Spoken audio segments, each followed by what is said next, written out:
Coach, from Bob Hertzel. While obviously less is at stake, how does this run of games differ from the NCAA tournament, and what can you take from it going into the postseason? Might this even be tougher than the postseason? Well, I hope the NCAA tournament doesn't make us fly 400 miles to play the next game. I mean, the travels is the deal. I mean, you think about what our guys go through, and then they keep changing game times. We go from 4 to 7, which is 8 here, which means we get back around 5 a.m. And I think that's what nobody, until you do it, takes into account of the travel. You know, we're playing 3 games in what is it, 6 days now? It was 5 days, 6 days, and we're going to play in Austin, and then we're going to bust to Fort Worth and play again, and then turn around and bus again, and then fly home and get home at, you know, all hours of the morning. That's the hard part. The travel, nobody gets until you do it. Then once you do it, you really don't want to do it anymore. Greg Hunter. So, Bob, you guys played Kansas a month and a half ago. How have they changed? What do the Jayhawks look like now? David McCormick, that's the change.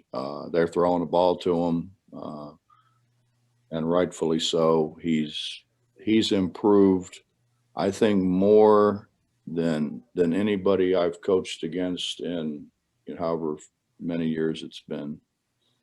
35, 40 years. I've never seen a guy get better that fast.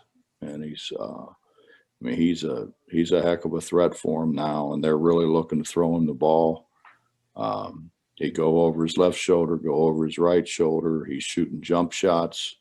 He's always been a great rebounder and shot blocker.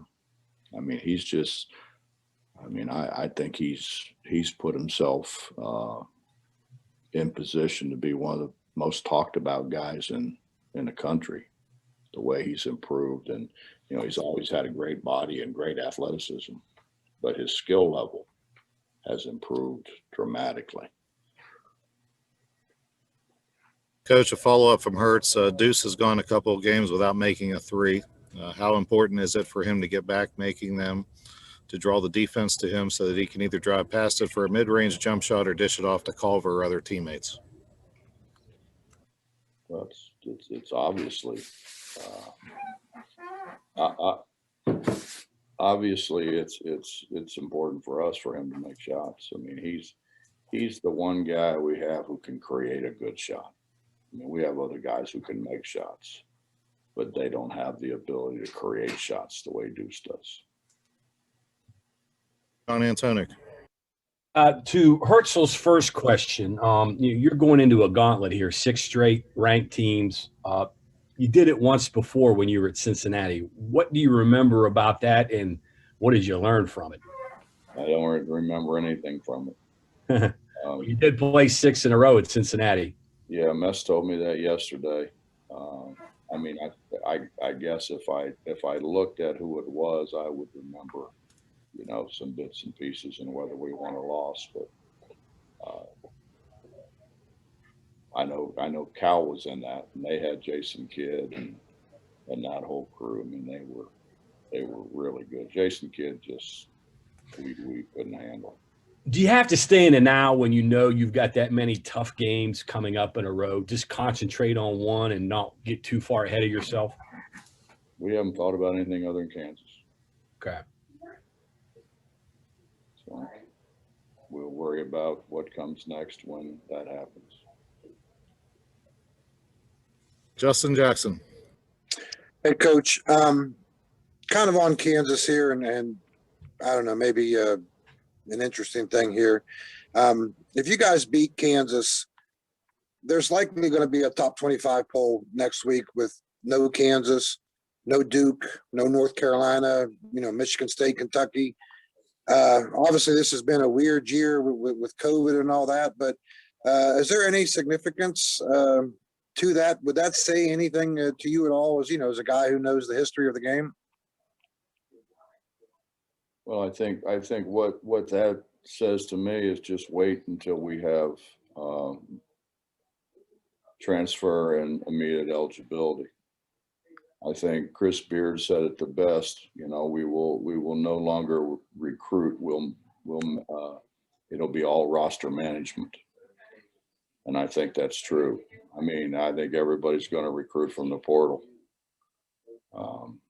It's just, I mean, you really can evaluate people better because they're coming from playing against other college players as opposed to playing against high school players. And I mean, I'm not for it. I've never been for it, but I think it's going to happen. And that's, you know, I think about it, and I think that's the one advantage I have. I'm old enough to retire. You know, I'm old. I got old fast too, but anyway, did I answer your question? Yes, you did. Absolutely. Michael Sussman. Coach, you guys have had a lot of close battles with Kansas through the years in the Big 12. What does Bill Self do as a coach tactically that makes him difficult to face? Has at least 10 really, really good players. I mean, he substitutes, you know, a McDonald's All-American for a McDonald's All-American. They're talented. They've been as talented a team as there has been in college basketball for quite a while. And Bill's a good coach. I mean, it's not, he's a very good coach, but I think it's easier to coach really good players than it is to coach guys that aren't as good of players. Think about who he's had. Think about all the people he has now playing in the NBA. Successfully playing in the NBA. DJ Harvey. Hey, Coach. Levi Phillips is getting honored this weekend. A good friend of yours. He said you guys have been friends for about 50 years now, nearly 50 years. Said you might be even closer had he known you'd be the head coach one of these days. But can you? Levi's not very good at math either. No, unfortunately. But can you speak to your relationship with Levi and how unique his history is for WVU basketball? Thanks. Yeah, Levi was here when I got here, and you know, I think we had the distinction then of two guys who could dribble faster than anybody as long as they didn't have to touch the ball with their left hand. We had Levi and Will, who were both so right-handed dominant. It was unbelievable. And the thing about it is you could stand on their right hand and they still would find a way to go right on you. But no, Levi was really good. He was really fast. He was really good in transition. He had great speed. And you know, I told the story yesterday of when Levi told the story, so it's okay for me to tell that Levi was home on break and went in and got himself a big bowl of ice cream, and he was eating ice cream, and he walked in, cut the TV on. The news was coming on, sports, breaking news, Levi Phillips ineligible at WVU. He's like, what? And so he just sat there and ate his ice cream and listened. Levi dropped a class he thought was a 4-hour class. It was a 5-hour class. So dropped him under 12 hours, and he was ineligible for the remainder of the season. So he tells that one. The true story is when he took my car, which I talked to him last night, and he's trying to say it didn't happen. Bake was with me. So Bake saw Levi came in the middle of the night, and, you know, I need to borrow your car. Go away, Levi. You know, Hugs, I really need to borrow your car. Levi, go away, man. And he just, you know how Levi can be persistent. And he was very persistent. So I said, the keys are there. I need it in the morning. He came back about a week later. And there was there were more gas cans. You know, the thing you have on boats, that red can, you know, that you fill with gas. There were a couple of those. There was more garden hose and stuff in there. And I mean, Levi could have went to Florida for all I know, because he siphoned enough gas along the way that he wouldn't have had a problem with gas. And he came back and I opened the door, and I swear, you can ask Warren Baker, I mean, it knocked us backwards. The smell of the gas just hit us. And we're like, I said, it's a damn good thing we don't smoke. I mean, we'd have blown up. And Levi says he only had it a day. Now, you couldn't accumulate that much stuff in a day. I mean, he would have had to stop at every porch along the way to Charleston to accumulate that much stuff in one day. So that's the real story. I mean, he stayed away from me for a week because I wanted to choke him. You know, I had to leave I had the only car parked in that old lot over there behind St. Francis High that all the doors were open. People were like, "Why you leave the doors of your car open?" I said, "Go over and smell it once." I mean, it reeked of gas. It smelled more like gas than Johnny's Esso. Greg, I'm sure you might have been there. You're up next. I don't know how to follow that one up, but I'll just go back to normal. Hey Bob, you talked about the transfer portal and immediate eligibility. Do you change your recruiting philosophy going forward because of that? I don't really want to, but I think we're going to have to a degree, or we're going to have to keep up. I just don't. I don't agree with it. I don't think it's in the best interest of the young people. You know, this stuff that, well, coaches, you know, take other jobs. Why can't kids go? I mean, come on.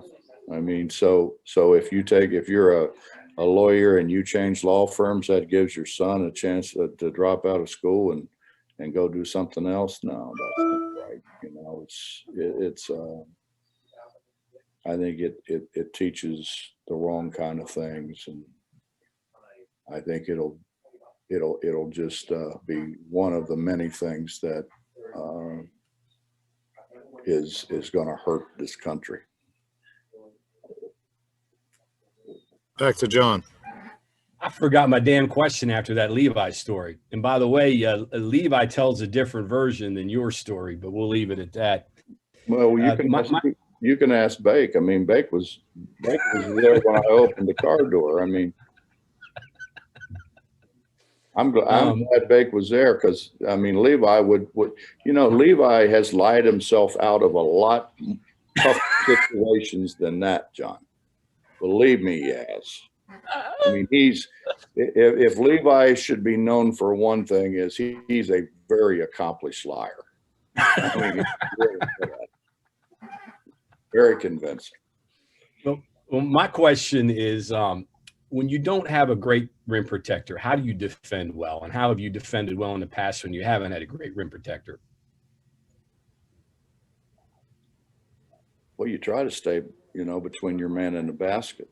I mean, I started playing bitty basketball in the 3rd grade, and that's what they taught me. Don't let your man go by. You stay between him and the basket and make him shoot it over top of you. And I mean, I think it was good enough for 3rd graders. It should be good enough for everybody else. I mean, that's how you stop. Then you don't need that so-called. Think about the great teams. Think about the great teams over history. Coach Knight's undefeated team. Did they have a rim protector? No. They stayed between their man and the basket. And you go UNLV. Did they have a great rim protector? No. They stayed between their man and the basket. And they did it on a full court basis. So, I mean, there's a lot of things in basketball have changed, but they've changed primarily because of rule changes. But that hadn't changed. Back to Michael. Coach, this is kind of a general question, but you mentioned earlier how Coach Self has the luxury of replacing a McDonald's All-American with a McDonald's All-American. And I just kind of wonder, at West Virginia, how do you manage to make up for that gap in recruiting and still compete with those national powerhouse programs? I don't know. I mean, have we competed? I mean, there's some games there we should have won, obviously, but I mean, I think we're 0 for 8. So I don't know if that justifies saying we're competing, even though 2 or 3 of those we had a control of and should have won. Justin. Coach, obviously the last game against Kansas, someone mentioned it earlier, all the threes they had. Kansas obviously hasn't shot the ball like that since, and they've kind of struggled shooting the last few games. So how do you scout a game like this? Do you take that first game as just a sort of an anomaly, or you know, do those 16 threes still play a factor at all? You know what it seems like, Justin? It kind of seems like that old story about the fat guy, you know, going to the pool, taking his shirt off, and all the mosquitoes yelling "buffet, buffet," and attacking him. I mean, that's kind of how, you know, I feel when we walk in and it says West Virginia across our chest. Everybody in the eastern part of Kansas yells "buffet, buffet," and kind of comes after us. That's the way it seems.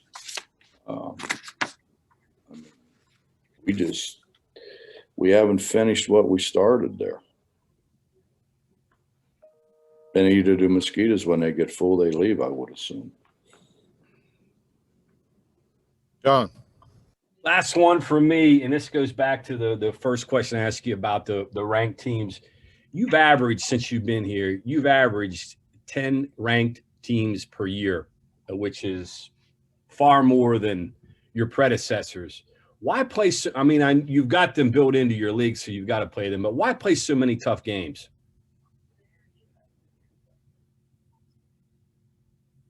We always have, John. I think it makes you better. You know, my goal has always been to win a national championship. We haven't achieved that yet, but I think it makes you better. I think it makes you understand how much better you've got to get to be able to compete on that level. I mean, why would we run from anybody? And then, you know, I said when I got here, if you'll remember, that, you know, I want the people of West Virginia to be proud of and come to the Coliseum and root like hell for their team. And we don't have NBA teams. We don't have professional teams at all, really. So we are it. And why would they want to come in and watch us play, you know, Sisters of the Poor and win by 55? You know, that's not hardly worth the price of a ticket. So I think it's the right thing to do for a lot of reasons. You know, last thing here on that, some of your predecessors tried that and struggled and couldn't win. Well, I've been fortunate to have really good assistants, and we've been, I think, for the most part, been competitive because we try to figure out ways to win, and hopefully because we do things right. You know,